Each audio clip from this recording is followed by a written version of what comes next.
Imagine a glass of water with sand in it. When you're constantly moving, as in fighting fires in the business, working in the business, doing all the day-to-day stuff, you're stirring up the water and the sand, and it's really cloudy, which means you can't see clearly. So you actually need to let that sand settle down, and then you can see again and gain some real clarity. And so we use a little tool in EOS called clarity breaks. And this is where you actually remove yourself from the day-to-day to allow yourself time to think.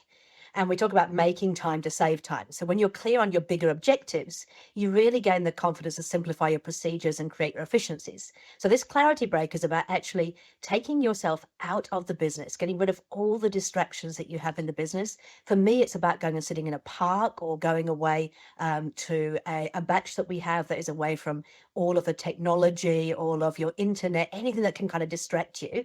And you literally sit there with a blank piece of paper, or I actually have a Remarkable, which I love and I use as well. So just sit there. I can't be distracted by text, by emails, by anything going on in the business. And with this blank piece of paper, you just sit there and you think, and then you start to ask yourself the questions that you're seeing up on the screen right now. So the questions that we have to ask ourselves is your vision or your plan on track? What's the number one goal?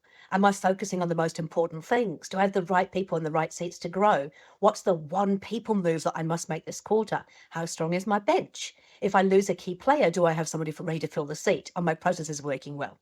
What seems overly complicated that must be simplified? Do I understand what my direct reports truly love to do and are great at doing? Am I leveraging their strengths?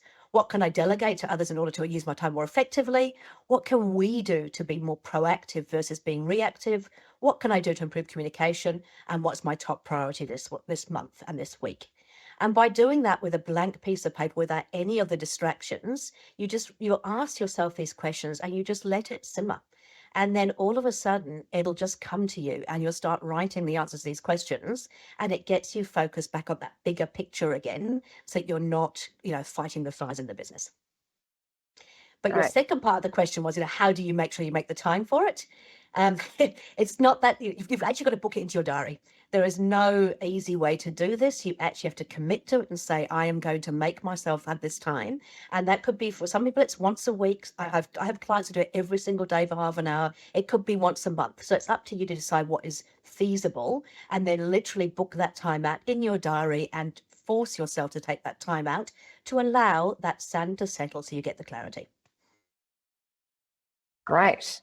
And following on from that importance of time out, what we often hear from a lot of business owners is that they've got family and friends in the business working with them who are kind of unproductive, and they don't know how to change their business mindset to make them productive and make them as if they were any other staff member within that business. So do you have any tips on how a business owner can move their mindset to that of a business mindset rather than a charity? Yeah, I think that's also a really good question. I mean, I think that I'm an accredited family business advisor with lots of family businesses. And I think that actually, Kim alluded to it, is that sometimes, we have people in the business who are our family members. They've got to actually love what they're doing. And this is the most important thing. So in the business, what we always recommend is, first of all, you take a view of the business and go, what is the number one goal for this business? What do we want to achieve in the next 10 years? And then you build a simple plan around how you're going to do that. We've got a very simple 2-page plan that we use. But you answer the questions, why do we exist? How do we operate around here? What are we planning to achieve? And then once you've got these 8 questions kind of answered, you've then got to actually develop the structure that will deliver on that. And so we have this thing called an accountability chart. And what we do is we go, what are all of the main functions in this business and who is going to be accountable for them? And at this point, we're not looking at people, we're looking purely at functions and what are the accountabilities of the business. And once you've built this structure first, then you can start to say, right, do we have the right people that actually need to go and fill these accountabilities? And we ask the 3 questions of people who want to do this role. First of all, do they get it? As in, do they truly get what this role is about? Do they understand what's required of them? Is it sort of in their DNA in terms of what they're doing? Second, and most important, do they actually want it? because if they don't want it, they're never going to show up and give 100%. And so when I say want it, I mean, you jump out of bed in the morning and go, I can't wait to go on a buying trip for, for my business. That's a want of your business. And then finally, do they have the capacity to do it? And capacity is not time capacity, because we all have the same amount of hours in a day, but do we actually have the technical knowledge, the expertise, the experience to actually do it? And if you haven't got any one of these, or if there's any one of these that is missing, you've got a real people issue, as in that person is not the right person for the job. And you have to be really tough on this, because if you allow a family member, a friend, to continue to do a role that they don't GWC, want, and have capacity to do, they're actually going to have an impact on the entire business, because people will see them getting away with not doing the right things. People will see them getting preferential treatment, if you like. So get the structure right first, think about the right people for it, give them measurables within those accountabilities. We've got the accountabilities, the functions in the business, and actually give them some measurables to go, hey, in your role, this is what we expect of you. This is what Michael was talking about, the numbers. What are the numbers we're expecting of you? So in sales, we need lead generation. What does that look like? We need this many per week. And you give them really, really strong accountabilities and scorecard and measurables, and then you hold them accountable for it. And if at any time they're not achieving that, you've got to ask yourself, do you actually have the right person in the right seat? Yeah, some really great points here. I even think about, in my business, there's things here that I can use right now. So yeah, awesome. A lot of our business owners at the moment are in the day-to-day. How do we get them to go from day-to-day in the business to achieving their end game? Yeah. This is the bit about sort of, making sure you've got the right mindset, but also, again, removing yourself from the day-to-day business, because if you're working always in the business and not spending time on the business, you're not looking at the bigger picture. And if you think about achieving the end game, you'll be really, really sharply focused on what that long term is. And we talk about the fact that, we always underestimate what we can achieve in 10 years, and then we overestimate what we can do in the short term. And so if we can keep bringing ourselves back to the 10-year target and what we're trying to achieve, we can then start to focus on it. But also, more importantly, I see the slide on the screen now, we've got to make sure that as an entrepreneur, a business owner, a leader, we're actually managing and maximizing our own energy so that we can then, maximize the energy in our business.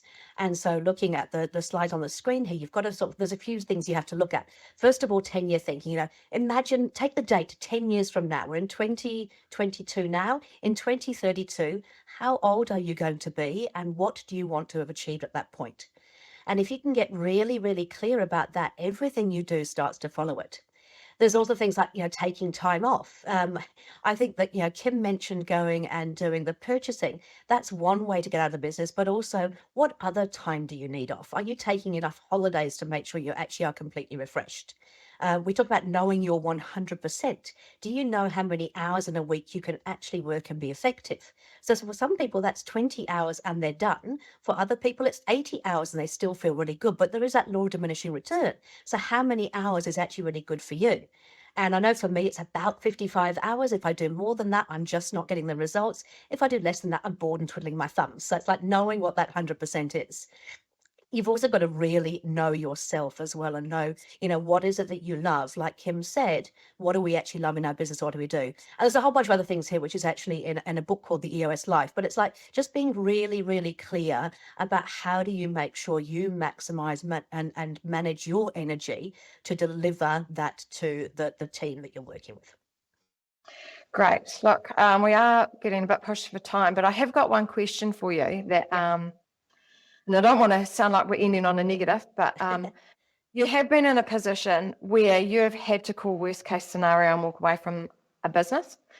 Do you have any advice on how business owners can approach this if that's where they end up over the next 12, 18, 24 months? I certainly do. I mean, as I said, I don't believe there's such a thing as failure. You've got to learn from your mistakes, and that way it is a definitely learning experience. But at the same time, you've also got to know when to call it. And so you've got to keep a really good eye on your numbers on a weekly basis, looking at your lagging indicators like your revenue and your profit, and your leading indicators. Are you making the right number of sales calls? Is there enough inquiries coming in? And by keeping a really strong eye on that, you can adjust if you need to, but you've also got to be prepared to kind of go, actually, this is not changing. It's not working. We've tried pivoting. That's not working. You've then got to go, is it time to call it? And that's really, really tough because it's your baby. It's your life. You put everything into it. I sold my house. I sold my car. I put everything into it. By the way, I do not recommend that to anybody. But, but you're so close to it and you're so passionate about it. Sometimes you need to bring somebody else in from outside and go, look, here's the figures. Here's the numbers. We've tried this. We've tried that. What do you think? And get some outside advice around where you think you're at. I think your accountant's a great person to go to, somebody from an advisory board, and just say, am I actually, excuse my language, pushing shit uphill? Is this kind of, because things change. The business that you were in the beginning may well have changed over time. There may not be the market there for it anymore. And you've got to be realistic about either you can do something to change it. And if you're keeping an eye on those numbers, you'll know you're doing the right thing. Or if you can't, it's time to call it and don't lose your house and your car. Yeah, great. Really sound advice. And thank you for sharing that. Because I know, you're very open about what's happened in your past. And as you say, it's all about learn. So, yeah. And I really like that idea of the clarity break. And that's something that I think I'm going to also put into my weekly calendar to actually sit back and spend some time on. So, look, thanks. We do have a few minutes left to get some questions. So I've got one question here. Question for Debra, actually. As a corporate, it's easy to throw extra money at people to help retain them. Do you have any tips for things that a smaller business can do to help them keep their people? Yeah, I mean, it's really interesting. People don't often actually change jobs for money. They change jobs for many other reasons. Usually it's that they don't like their manager, they don't like their leader, they don't enjoy where they're working. And so I think it's about building a culture and making sure you've got those right people in the business that share that culture, and building things in that actually, push other hot buttons rather than just a salary. And I know that when you create a really great culture and people love being part of that culture, they will actually stay even if they are offered more somewhere else. So it's about what can we do to really live our cultural values and really make it an enjoyable place to work.